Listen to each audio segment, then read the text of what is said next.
Здравейте, потребители на YouTube, аз съм Ентапар и днес ще играем Майнкрафт. Ще ви покажа един трамплин, как да си направите трамплин.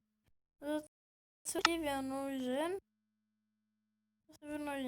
един слайм блок, аз ги имах, но да го вземем. После вълна, каквато и какъвто и да е цвят. Това. Вижте какво съм сложил. И това. Ако искате нещо, ако ви трябва нещо повече, аз тъпо ще взема другото нещо. Това. Какво прави? Трамплин. Така. Сега се взимате. Сега взимате каквато и да е стълба. После я вдигате ето така. Това го махате и го преобръщате ето така. После взимате вълната и правите. Аз ще променя. Съвтам да подпаля тенетица. Добре. И правите.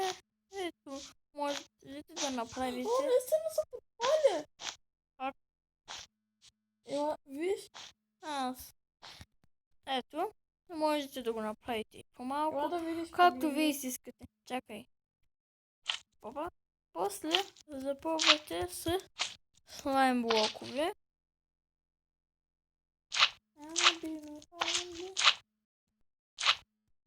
Ето дали не вярваш, че ще стане, ела да видиш.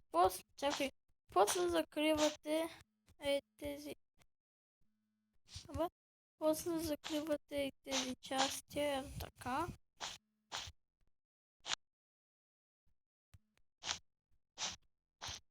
Чакайте да сложим на тези части.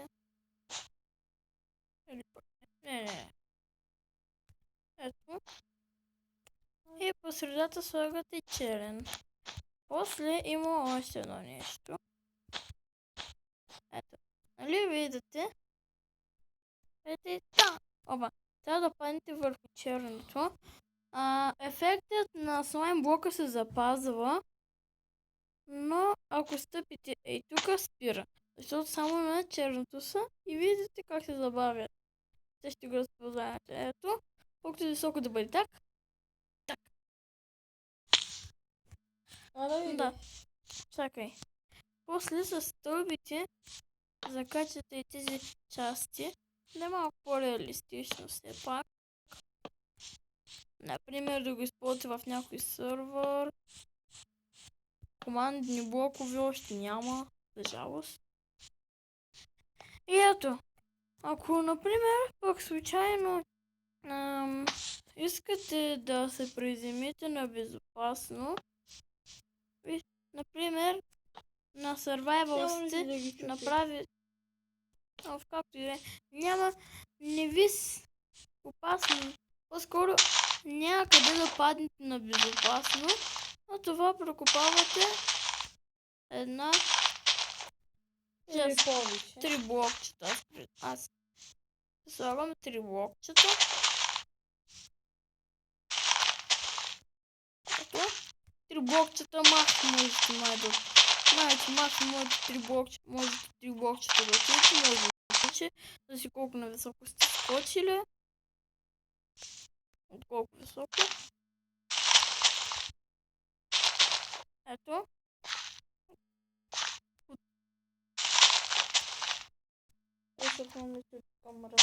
Но няма смисъл да слизате от стълби. Да слизате при частта с стълбите.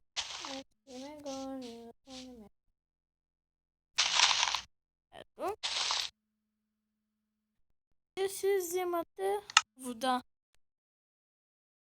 После пълните цялото. Може и със слайм блокове. Не, да може да се приземиш безопасно. Не. Да, те разбраха. Като искаш да седиш. И ще ви покажа колко е ефективно все пак. Можете, например, правите някакво видео и да го използвате това. Все пак той го намерих сам. Брат ми. И ето, какво става?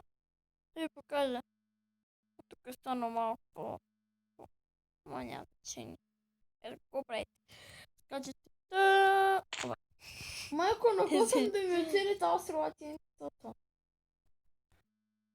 Ама, ето. Съдате до... И трябва да го целите, важно е. Но мисля, че намерих още едно нещо. Да видя дали е точно така.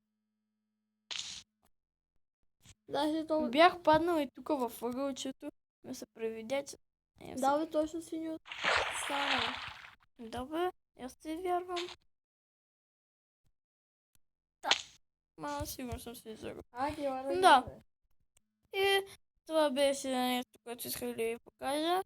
И може да правим някакъв, например, нещо като филмов туториал, който мислим сега да го правим, нали? Да правим нещо като туториал.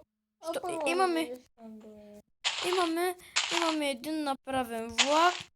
Можете да го намерите, като напишете Minecraft Train и туториал в скоби. Там има музика. Да. Още не съм ли гледали. Все пак аз го ръководих, нищо не казвам, само показвам. Има си табели, трябва да разберете английски. Горе. Добре. Да, и това беше от мен.